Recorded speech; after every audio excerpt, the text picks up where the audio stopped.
Hi, I'm Mike Blackmore, and I'm the CEO of Big Click Media here in Edmonton, Alberta. I'm pretty grounded in my why I get up and why I do what I do every day. Motivation comes easy to me. As I get older, I feel like the clock is slowly ticking, and the young guys are coming up in this industry. And although I've got a plethora of experience, I'm always mindful of keeping my axe sharp, so that way I'm relevant. And I think the biggest thing that I've learned so far in my life is that persistence beats resistance. Almost any facet. A lot of times in my career I wasn't maybe the most talented person, but I made up for it with hard work and being dedicated to the process. Yeah, so it's funny. I used to work at a newspaper company just down the road here called the Edmonton Sun. And that's kind of where I went right after university.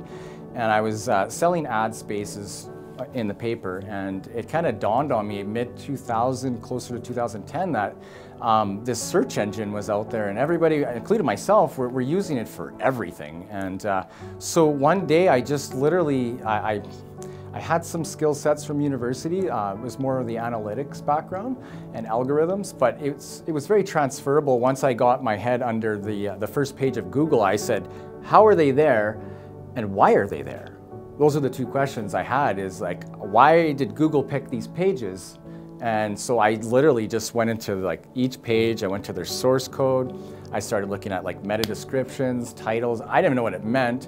And back then is when you could put keywords and game the whole thing. And so I said, this is interesting. And it was really fascinating. It was like a love at first sight type of thing. So I casually just started going on the Google form, answering questions. I didn't even know the answers, to be honest with you. But in going and looking for the answers and bringing them back, I felt like I was doing two things. One, I was helping somebody else, but in the process, I was learning the solution myself.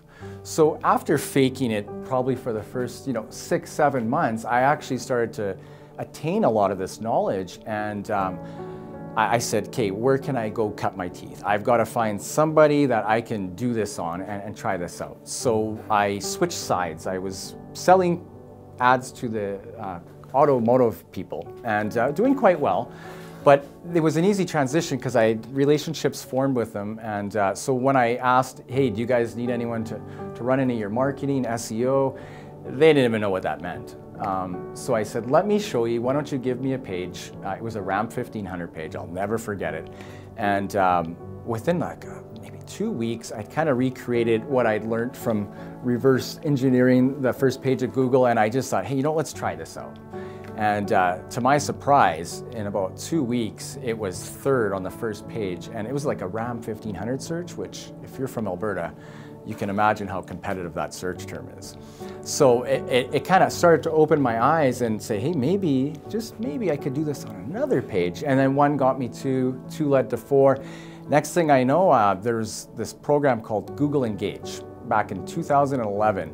So I took the road trip out to Calgary, pull up, and I'm pretty green. I was more in love with Google at the time. I wasn't really probably a valued asset, and just kind of kept going to these training seminars, just kind of not sure where this was all ending. And then back in 2014, I got invited out to Google headquarters, and that's where my life changed.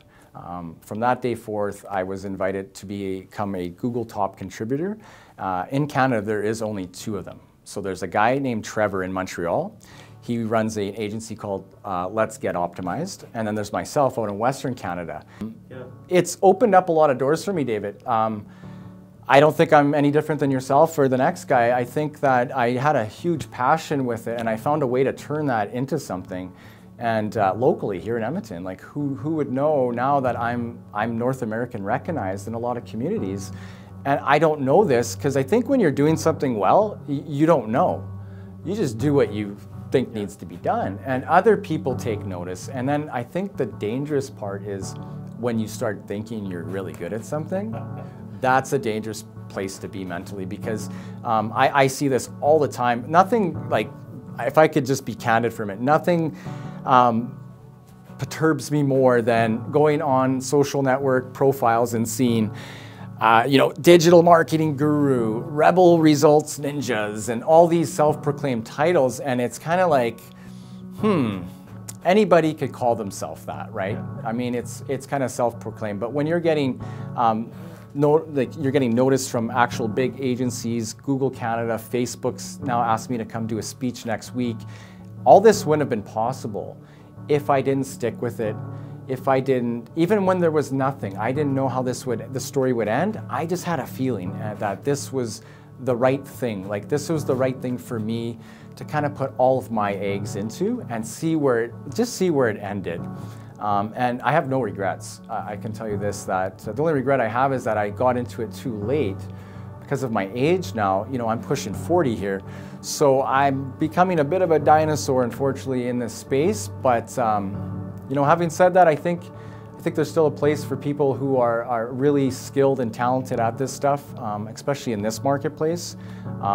There's a handful of people that I know that are doing a really good job on the big stage, but it's the talent pool in Edmonton traditionally isn't like a Toronto or a New York or even a Vancouver, where you've got a lot of people now coming out of university that can do what I do, to be fair. So that scares me. That's probably one of my biggest fears, but that's also one of my biggest motivators, to get up every day at 4, so I outwit them, kind of awake them, and I know they're not starting at 4. So. What does it mean being a Google contributor? You never really explained that. Yeah, so what it means to be a Google top contributor is you're required to give back your time and your expertise. So it requires 2 summits a year where you're flown out and you work with actual product engineers. So you get to see behind the scenes before the public, like Google Glass. We were able to test those back in 2014. Self-driving cars, we were in the Lexus at Building 43, literally when they brought them out, and we were the first group that was actually able to go in them and see with the new LiDAR technology. And I think there's so many perks being surrounded by those minds. If there's any question out there that I can't answer for my clients, I have a great resource pool directly with Google that I can get on a Hangout, text message them, they get the answer pretty quick, and it's been invaluable for me. I would call it my secret weapon. There's so many times where people get bad Google business, like on Google My Business, they get a bad review, and they're trying to flag it, they're frustrated, it's a former employee, and we're able to work with Google My Business team directly. We don't get special favors, I don't want to imply anything like that, but we have a pretty good direct line and a relationship with them, and so if there's a case to be had there, they can escalate it, they can move things down a lot quicker than a traditional, if you were to report it yourself. I would say also getting access to like NDAs, beta testing. I've been an actual search quality guideline rater where I've actually been able to go through web pages and score them for them. So that's a lot of things, people don't realize. They think it's just big algorithm rank brain. And just to clear that up, rank brain is only applicable when there's a search that hasn't been seen. So it looks for segments that match that, and it'll bring back those results. So that's why like semantic search, all these things coming in, that's how rank brain's going to affect that. But if you're not too worried about those type of things, I mean, for me, it was very important because the people I would deal with, they had these issues. So for me, it was always like, I would present an issue back to these people at Google, like Google Partners, Google AdWords, Google My Business, and they would provide the answers back so quick, and I could bring that back to my clients, and I looked good. So it wasn't so much that I had all this expertise, I was just very resourceful. And then in doing this, you build relationships. And I can't stress that enough. In a world of digital and notifications and push there's nothing better than building real relationships. These people are like my family. When I go to Google, they're like my second family. I love catching up with them. They've always got great stories to tell about their agencies and some of the challenges that they're having, south of the border. And I always learn something, and I think that's important. Staying in a student frame of mind. Once you go into that expert mode, I think you stop learning. I think you really can yourself. And I've just been a big believer of I'm a student, I shine shoes, and I get the lunch. It keeps me humble. And hopefully one day this all pays off and my kids have a good life. That's pretty much the end game for me. And I'm just having a lot of fun along the way. I'm experiencing things that I wouldn't have experienced if I hadn't gone into this space. You know, I think it's making me a better person, a better marketer, a better friend, a better husband. All facets of my life are touched by this as well. So it's you got to carry yourself in a certain. Once you hit a level, you can't, you know, be in traffic, and you got to carry yourself a little bit at a higher regard. So. If I could give any one piece of advice for everybody, that would be it, is never stop learning and change and challenge. We're in the most competitive, cutthroat business out there, known to man. Like print and radio, TV never experienced anything like this. And it's changing as I sit here right now. So it's one of those things where you really got to stay on top of it, and you really got to love what you're doing, I think, or it's just kind of a job.